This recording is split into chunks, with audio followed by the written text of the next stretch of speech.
to the response, regulating the trusts.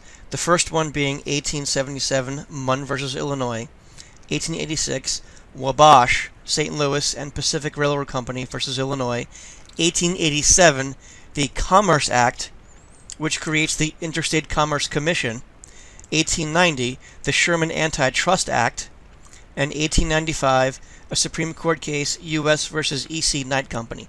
Now let's go into those in more detail. So at first, the Supreme Court was willing to accept laws regulating enterprises that represented a significant public interest.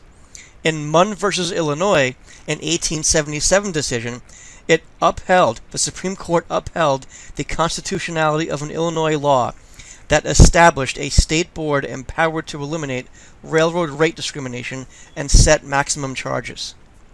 9 years later, however, in Wabash versus Illinois, the court essentially reversed itself, ruling that only the federal government, not the states, could regulate railroads engaged in interstate commerce, as all important railroad lines were. So the 1886 decision canceled out the 1877 decision.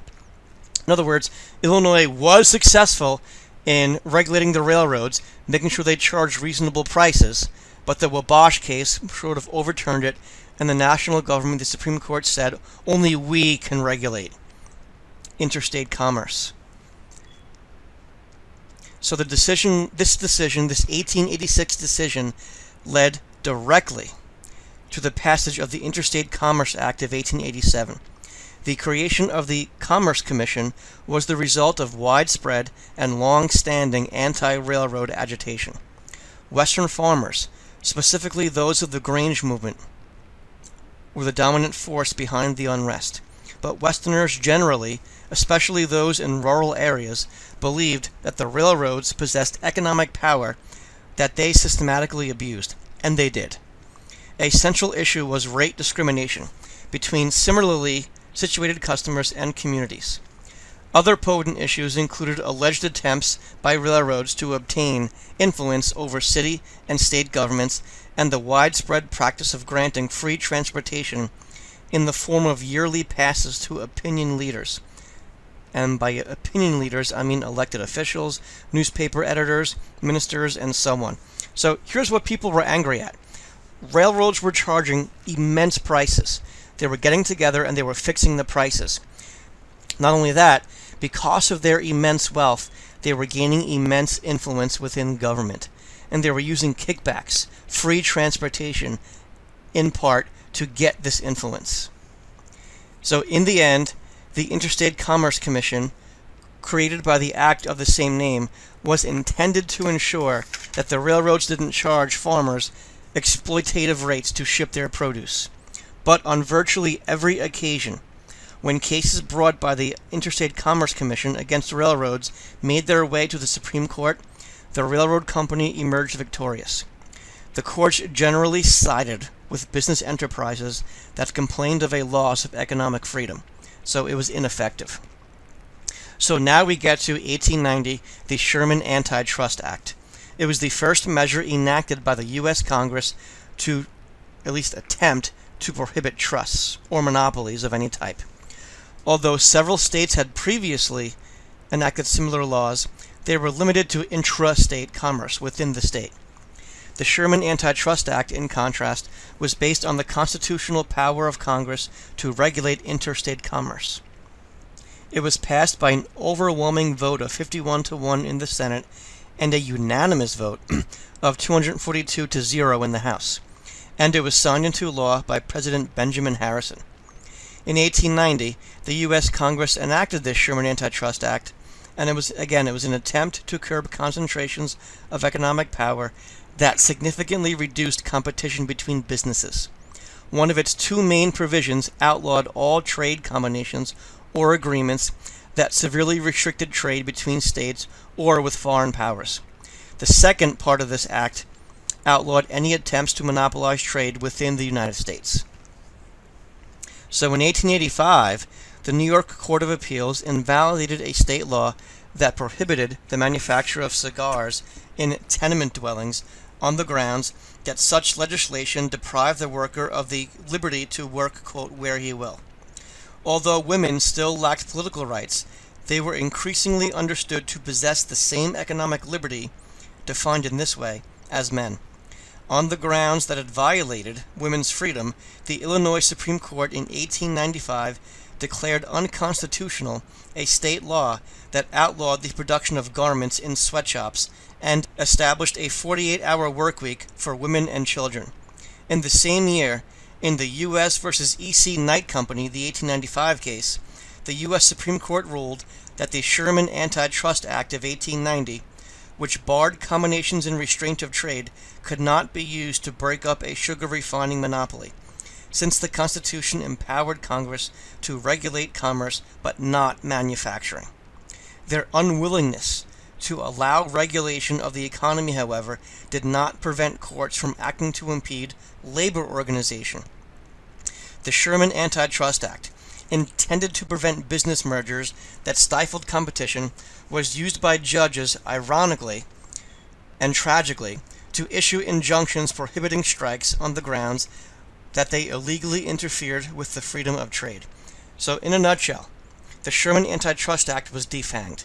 It actually had the opposite effect it was supposed to have. Number one, the U.S. versus E.C. Knight Company case in 1895 argued that it did not apply to many businesses or factories because it did not apply to manufacturing. That was a biggie. Secondly, as I just read, many big business owners used the Antitrust Act to get the government to issue injunctions to stop workers from going on strike, claiming that they were restricting competition in the marketplace, which was the opposite of the law's intent. So, social Darwinism, which played a part in the minds of all the people involved in all of this, it helps spread a negative definition of freedom. So by negative, I mean you are free from being interfered with. The absence of interference, that's a negative definition of freedom. So the idea of contract was central to this definition of freedom. Labor contracts reconciled freedom and authority in the workplace. And as long as independent individuals freely contracted with each other, neither government nor unions had a right, in their view, in social Darwinist view, to interfere with working conditions. Nor could Americans legitimately complain that they had lost any freedom. Workers' demands that government enforce an 8-hour day or provide unemployment relief struck liberals, classical liberals, as a perversion of governmental authority that threatened liberty. The old idea of free labor, remember the Republican Party, as a celebration of the independent small producer in a society of equality and harmony, became a defense of the unrestrained capitalist market. So the contract was sacrosanct. It was sacred.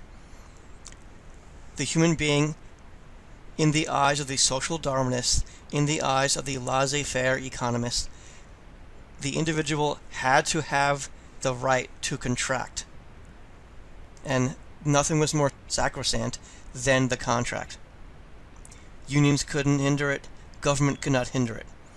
So the agreement to work in a factory was a contract in their eyes, a contract between the worker and the factory owner, and the government could not touch that in their eyes, or should not touch that.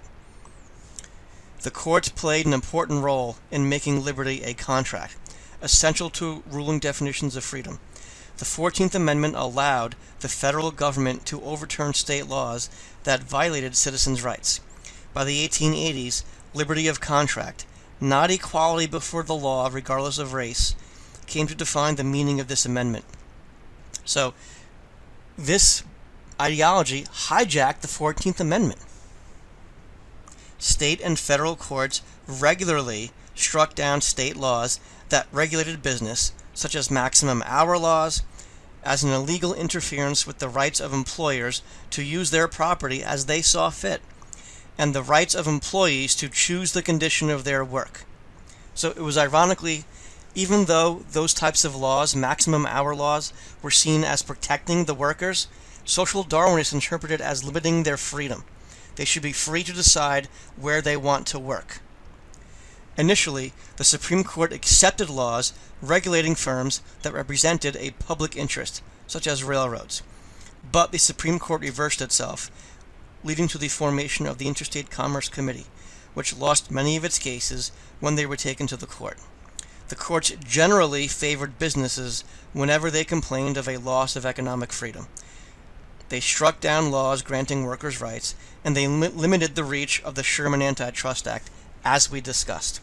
Most famously, and you need to remember this, in Lochner v. New York in 1905, the Supreme Court struck down a state law that established maximum hours for bakers, arguing that it interfered with the right of contract between employers and employees. So again, that right of contract. The assumption being everybody is completely free to make all these decisions. No one is coerced by any facts of life into these decisions. Now, the final thing I want to do in this video is talk about the most famous or infamous of these trusts, the Standard Oil Company Trust. Now, this cartoon you see pictured here, which is very often appears on exams, is by Udo J. Kepler, and it appeared in Puck magazine on September 7th, 1904.